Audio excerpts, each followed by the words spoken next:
Today we're going to install the 6,000 pound Polaris winch on this 2018 Ranger XP 1000. Before we begin the installation, let's make sure we read the instructions and check to be sure all the parts and tools are accounted for. Please retain these installation instructions for future reference and parts order and information. Before we begin the installation process, we want to first make sure that the vehicle is in park position and the ignition key is in the off position with the ignition key removed from the vehicle. Now that we got the vehicle in park and the ignition key pulled, we still need to disconnect the battery to remove the power from the vehicles because we will be installing an electrical device. So first thing we're going to do is we're just going to flip up the passenger seat. We're going to remove this little storage tub they have located just by pulling outwards on it. Now we're going to go ahead and disconnect the ground cable from the battery. What you're going to need to do this is you're going to need a 10mm wrench. When you're disconnecting the battery cable, you want to ensure that you're not going to make any contact between the B positive post and the B negative post, otherwise we could have an arc and a short. Once the battery cable is loose, we can just wiggle it a little bit and pull up on it to disconnect it.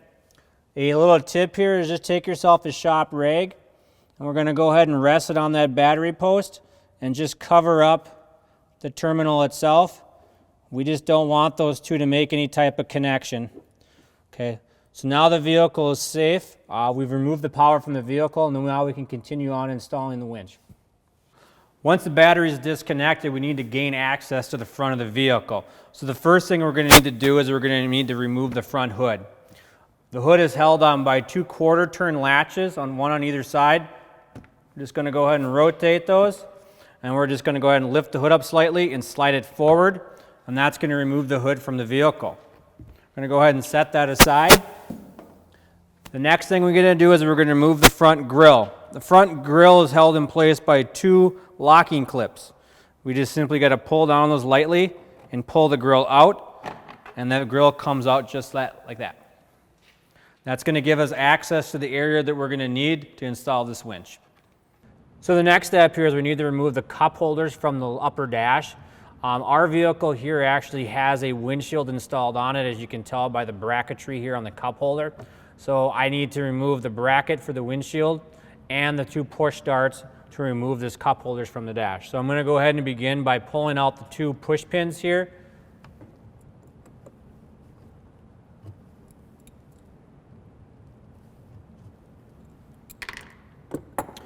And then I have 3 T40 torque screws here that I got to pull out. So what I'm using is a 3/8 drive ratchet, a 3-inch extension, and a T40 socket adapter here. So we're going to go ahead and pull these 3 T40 screws out. So now that the bracket's off, the screws are out, and our darts are removed, we can go ahead and remove the cup holder. The cup holder is just removed by grabbing the cup holder section here and just pulling towards yourself and up, and the cup holder will come right off the vehicle. So the next step here is we're going to go ahead and remove and prepare the bumper for installation of the winch. To do that, we actually have 4 bolts we actually got to pull. There's 2 on the bottom side, and then there's 2 on the upper side here and here.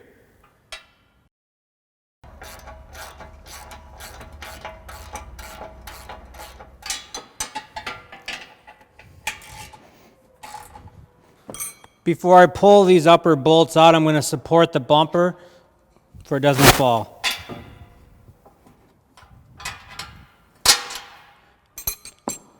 Once those bolts are out, the bumper will just slide right off. So now we're going to go ahead and install the auto Fairlead and the backer plate on the front bumper assembly. So the backer plate's obviously going to go on the back side of the bumper with the U portion facing up. And then our Fairlead is going to go in its place over the top. We're going to install an 8mm Allen bolt. I'm going to get that screw started. Once the Allen bolts are in there and they're started, we can go ahead and use our 3/8 ratchet, our 3-inch extension, and our 8mm Allen, and we can go ahead and we can tighten this down.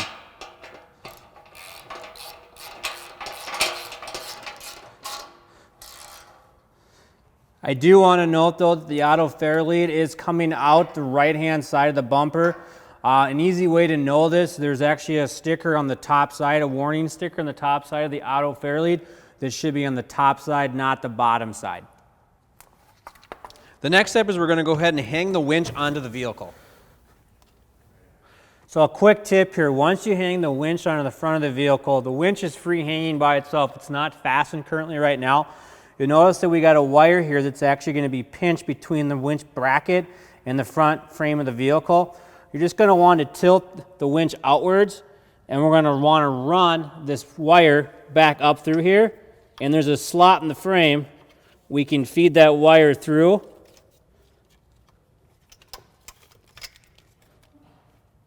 Allowing that winch to sit flush on the vehicle, not pinching the cable. All right, so right now we're going to go ahead and secure the winch to the frame of the vehicle. So on the top portion, we got 2 screw holes we got to use, and we got a couple of 15mm bolts that we're going to use. And then we have 2 15mm bolts with nylon lock nuts for the lower portion of the winch. A added note here, the shorter bolts will go to the upper portion, and the longer bolts will be used to secure the lower portion of the winch with the nylon lock nut. So we're going to go ahead and do that. So on the right side of the vehicle, I'm using a box end wrench here, 15mm, to get that started. The yellow cable here has kind of got a little bit of a clearance issue. Not a big concern, but just an added note. So a few threads started there. We'll go over to the driver's side and we'll get a few threads started over here. And then on the bottom portion, we'll go ahead and on the bottom, when we're going to do the bolts are going to come from the inside and the nuts will be on the outside. So I'm going to come through this little access hole right here in the frame. So the bolt's through, we're going to go ahead and put our nylon lock nut on.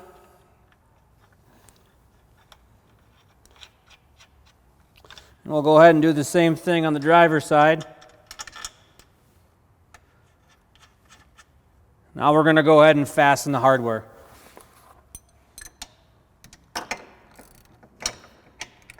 So our next step here is we're going to route the winch battery cables up to the terminal block under the hood under the vehicle. Before I do that, a few added notes here. What I'm going to do is I'm just going to pull off the rubber red boot here on the positive cable here. The reason I'm doing that is it just makes it easier to route through the body of the vehicle. When we start off here, we're actually going to be coming behind the front stabilizer bar, and then we're going to go vertical. We'll get you some better shots of this here in a second.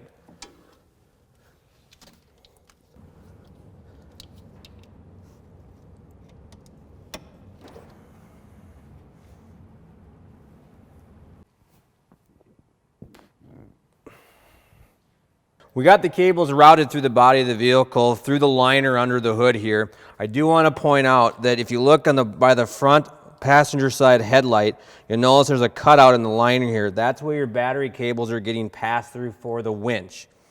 Before we fasten the Christmas tree in its location though, we want to make sure that our battery cables are long enough to reach the bus bar. If those battery cables are long enough to reach the bus bar, we can go ahead and fasten our Christmas tree clip. Once that's fastened, we're ready to install the cables to the bus bar.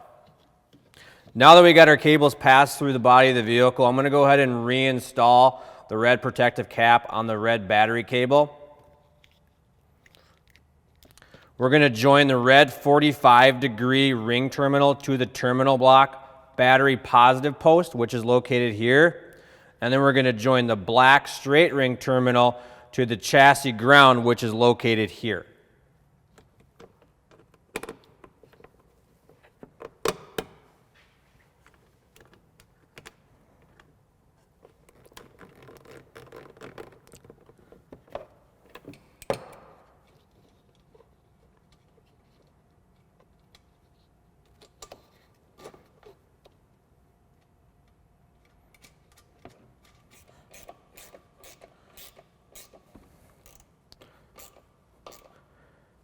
Now we need to locate the unused 4-pin main vehicle harness breakout connector.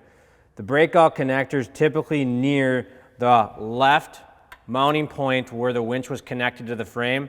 If you see here, we got the connector right here. There's actually a protective cap on there that we need to release and remove before we can connect the wiring.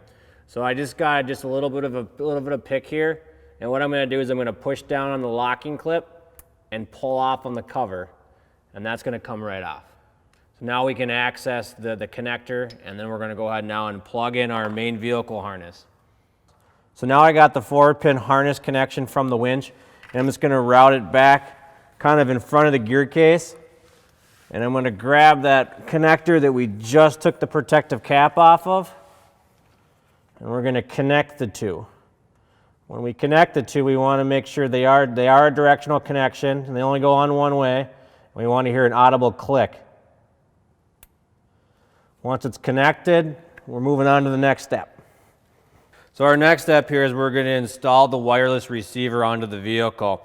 Your vehicle may or may not be equipped with the wireless receiver and the remote control, but our Ranger here, we're going to install the wireless.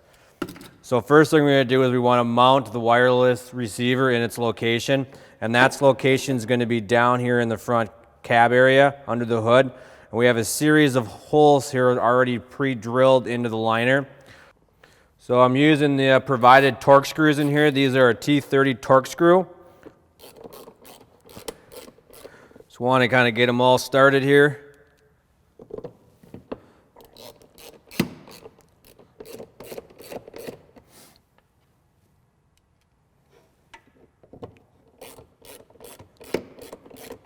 Little added note here, we're going into plastic with these self-tapping screws, so it's not needed to torque these things super tight. You just need to make sure they bottom out on the module itself, and then the module is secured into the vehicle. Now with the wireless receiver mounted into the vehicle, we're going to go ahead and push the connectors through the vehicle's grommet, through the bulkhead of the vehicle.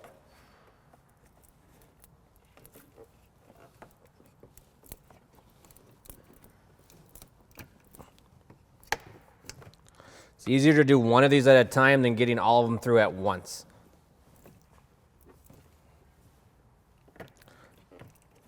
Once we get those through, we can come on the inside of the dash and just take the extra slack and pull it in to the dash.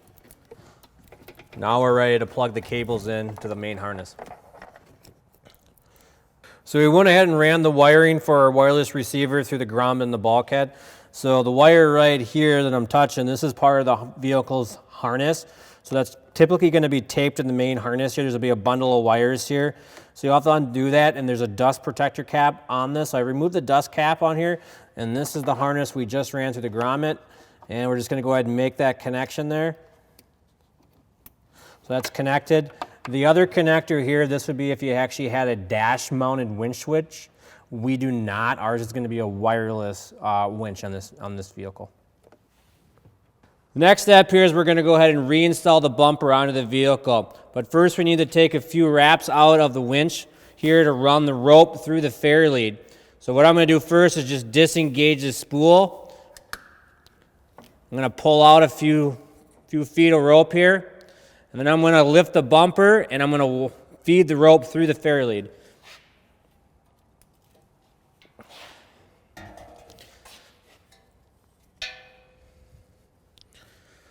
Once the rope is through the Fairlead, we need to connect the electrical connector for the Fairlead also. So I'm going to grab that connector and plug that in before lifting the bumper onto the vehicle. Now with the bumper in place, we can go ahead and install our fasteners.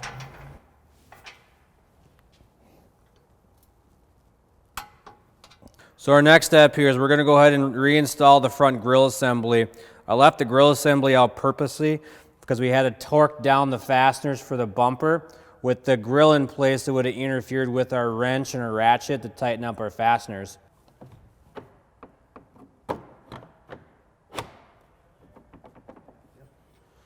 So I went ahead and threaded the synthetic rope through the magnetic stop. The rope itself actually has a narrow side and a fat side.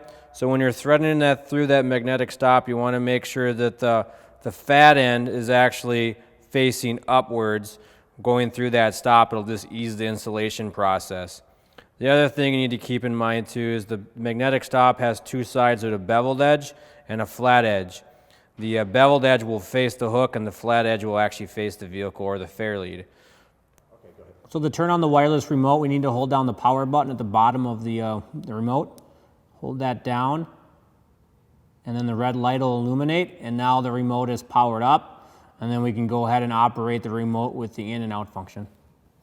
To turn it off, it'll have an auto off, but if you want to turn it off manually, you just hold down the power button, and then the red light will go off, and it shut off. Your rapid recovery winch is equipped with 3 different gear settings: high, neutral, and low. When in neutral, the end marking will show through the cutout window on the shift knob. The high gear setting is meant for rapid recovery mode only and should not be used while the rope is under load. To shift in the high gear, rotate the gear shift knob clockwise until the H marking shows through the cutout window on the shift knob. To shift in the low, rotate the gear shift knob counterclockwise until the L marking shows through the cutout window on the shift knob. For additional information on the rapid recovery winch function, please see your instruction manual included with this kit. Thanks for watching. For more information on Polaris engineered accessories, see your local Polaris dealer or go to polaris.com/shop.